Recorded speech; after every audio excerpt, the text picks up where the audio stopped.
안녕하십니까. 오늘은 2023년 7월 20일 목요일입니다. 오늘 오랜만에 해님이 빵긋하니 기분이 참 좋죠. 네, 오늘도 난세의 영웅 허경영을 아십니까? 102페이지를 읽어보겠습니다. 어머니는 나를 낳은 지 3년 6개월 만에 돌아가셨다. 어머니의 상녀가 나갈 때 동네 아주머니들이 너네 엄마 꽃가마 타고 서울 간다 라고 하자 철없던 나는 그 말을 그대로 믿고 춤을 추면서 아이들에게 자랑을 했다고 하며 그 모습을 보고 온 동네 사람들이 울었다고 한다. 개천변에 어머니가 덮고 자던 이불과 옷가지들을 불태우느라 누런 연기가 하늘 높이 올라가던 그때 나는 불구경을 하며 영문도 모른 채 즐거워했다. 4살의 어린 나이.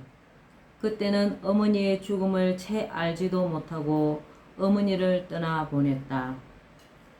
그러나 낙엽진 산사의 계곡을 거닐면서 외로운 한 소년에게 아름다운 시를 가르쳐준 그 누나의 죽음 앞에서 비로소 나는 많은 것을 느끼게 되었다. 남은 자들이 다시는 그 모습을 이 생에서는 볼 수 없는 죽음. 그것이 가져다 주는 인간들의 깊은 슬픔과 상처, 이별의 아픔과 그리움, 어린 송아지를 두고 눈물을 흘리며 도살장으로 팔려간 어미소와 낙엽처럼 죽어간 누나를 살릴 수 없었던 그때의 기억은 어머니에 대한 그리움과 함께 참으로 형언할 수 없는 가슴의 상처로 남았다. 누나가 세상을 떠난 얼마 뒤 나는 그저를 떠나 다시 홍제동의 천막으로 돌아왔다. 누나가 없는 그저를 떠나면서 어머니가 나를 낳았다는 중량교 밑에서 하룻밤을 지내며 다 떨어진 책가방을 끌어안고 많은 눈물을 흘렸다. 새삼스럽게 어머니가 더욱 그리웠다. 초등학교 3학년 때 부임해온 김명숙이라는 여선생님은 내가 부모가 없다는 이유로 수업이 끝날 때마다 선생님 옆에 나를 세우고 내 손을 잡고 학생들로부터 격려를 받곤 하셨다. 그리고 나를 교무실로 데리고 가서 선생님 옆자리에 앉혀놓고 일을 시키며 많은 이야기를 해 주셨다. 그런데 내가 11살 때 그 여선생님이 갑자기 멀리 다른 학교로 전근을 가게 되었다. 다른 선생님들의 배움을 받으며 마을 동구 밖으로 떠나가는 선생님의 뒷모습을 골목 귀퉁이에 숨어서 바라보며 나는 소리 없이 눈물을 흘렸다. 떠나기 이틀 전 선생님은 나를 데리고 마을의 강변 언덕에 앉아서 저 강물이 언젠가 바다에서 서로 만나듯 다시 꼭 만나게 될 거라며 공부를 포기해서는 안 된다며 내 손을 꼭 잡고 눈물을 흘리셨다. 부모 없이 남의 집에 얹혀서 머슴처럼 살며 초라한 옷차림으로 학교에 나오는 한 소년에게 사랑과 용기를 주셨던 그 선생님. 누나의 죽음 이후 그 선생님은 어디서 어떻게 살고 계실까 하는 궁금증과 아련한 그리움이 밀려왔다. 4살 때 떠난 어머니와 11살 때 떠난 김명숙 선생님, 18살 때 떠난 누나 이후 나는 그 세 여인을 생각할 때마다 그들이 언제나 나를 지켜보고 있는 것 같고 그들의 사랑과 기대에 보답해야 한다는 생각에 내가 받은 것 이상으로 어려운 사람을 돌아보며 사랑을 주고 세상에 좋은 일을 해야 한다고 마음먹곤 했다. 청소년 시절까지의 이러한 여러 경험은 내게 있어 장차 내가 해야 할 사명을 이룰 수 있는 준비로서 인간이 겪을 수 있는 모든 것을 겪도록 예정된 과정이었다. 이 기간 동안은 나 자신도 나의 정체성을 잘 알 수 없도록 설정되어 있었지만 동시에 여러 경험을 통해 서서히 그 정체성을 깨달아 갈 수 있도록 설정된 시기이기도 했다. 생명, 그 지극한 소중함. 나는 죽을 고비를 숱하게 겪고 또 다른 사람들의 죽음을 목격하면서 생명의 소중함을 생각했다. 생명은 풀이하면 생존 명령이다. 이 땅의 모든 생명체는 살라는 명령을 받고 살고 있다. 생명체마다 삶의 의지가 심어져서 살려는 쪽으로 생각하고 행동하도록 설계되어 있다. 그러므로 살아있는 모든 생명체는 죽기를 싫어한다. 인간은 물론이고 동물이나 지렁이 같은 하등 동물도 생명이 위협에 처하면 살기 위해 몸부림친다. 그런데 요즘은 생명 경시가 도를 넘고 있다. 타살도 그렇지만 그 살라는 명령을 스스로 어기는 자살이 끊이지 않는다.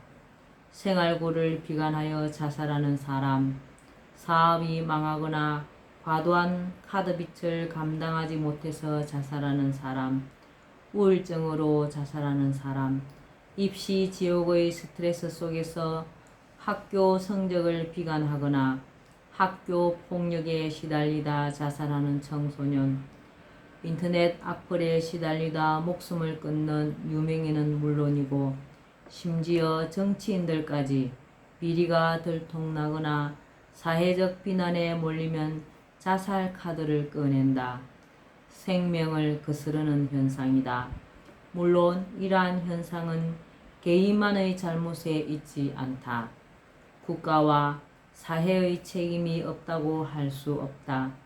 예전에는 사회적으로 부도덕한 일을 했다가 사회적 압력에 못 이겨 자살하는 경우나 젊은 청춘이 사랑에 실패한 경우, 생에 대한 실존적 회의감에 삶의 의욕을 상실하여 자살하는 경우처럼 개인적인 잘못이나 성향으로 인한 자살이 많았다면 지금은 사회적인 문제로 자살하는 경우가 대부분이다. 생활고, 감당하기 어려운 빚, 학교 성적과 폭력, 사회적 스트레스, 인터넷 악플 등 모두가 사회와 국가에 책임 있는 자살 원인이다. 내가 늘 말해온 것처럼 자살하는 사람들이 많아지는 것은 우리나라의 정치에 가장 큰 책임이 있다. 정치인들이 정치를 잘 한다면, 나라 살림을 제대로 한다면 개인을 자살로 내모는 사회가 만들어질 수 없다. 통계에 따르면 실업률이 증가할수록 자살률도 높아진다고 한다. 빚을 도저히 감당하지 못해서 자살하는 국민은 또 얼마나 많은가. 개인이 감당하기 어려운 빚도 개인만의 문제가 아니다.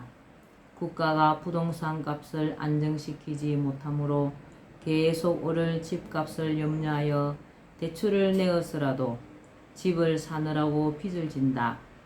국가가 국민에게 아무런 생계 걱정 없이 전셋집이라도 마련하고 아이들 키우고 시집 장가 보내고 노후 걱정 없이 살 수 있을 정도의 생활을 보장해 준다면 특별한 경우가 아닌 이상 국민이 무리하게 빚을 끌어다가 투자하고 심지어 도박 수준의 사업을 벌이는 일은 없을 것이다.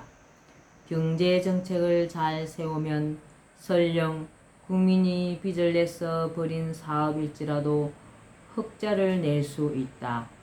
몇 년을 못 버티고 폐업으로 문을 닫는 상황은 벌어지지 않는다. 기업에 부담을 주고 실업자를 양산하는 경제정책이 기업과 국민 모두를 벼랑으로 밀어내며 채무 불이행자로 만드는 것이고, 혹은 부익부 빈익빈을 심화시키는 경제정책이 국민을 빚더미로 내모는 것이다. 뉴스의 사회면에 간간히 올라오는 일가족 자살 같은 사건은 빚더미에 앉은 국민이 도저히 견딜 수 없어 행하는 극단적인 선택인 경우가 많다. 그뿐이 아니다. 왜 정치인들은 아이들이 즐겁게 배우며 창의력을 발휘하고 인성을 높이는 교육으로 교육 계획을 하지 못하고 아이들을 입시 지옥과 학교 폭력 속에 방치하여 자살하는 청소년을 만들어내는가? 이처럼 정치가 바로 서지 못하면서 부끄럽게도 우리나라는 OECD 국가 중 자살률이 가장 높은 나라가 되었다. 생명은 고귀하다. 절대로 함부로 끊으면 안 되는 것이다. 나의 목숨도 소중하고 남의 목숨도 소중하다. 사람의 목숨도 소중하고 동물의 목숨도 소중하다. 모두가 생존 명령을 받아 살아갈 권리와 의무를 갖고 있다. 개개인은 생명의 소중함을 각성하고 자신의 생명을 귀히 여겨야 한다. 정부는 국민이 생명까지 포기할 정도의 벼랑 끝으로 내몰리지 않도록 민생을 정책의 가장 중심에 두어야 한다. 이념이든 사상이든 국민의 생명을 가볍게 여기는 것은 바른 것이 아니다.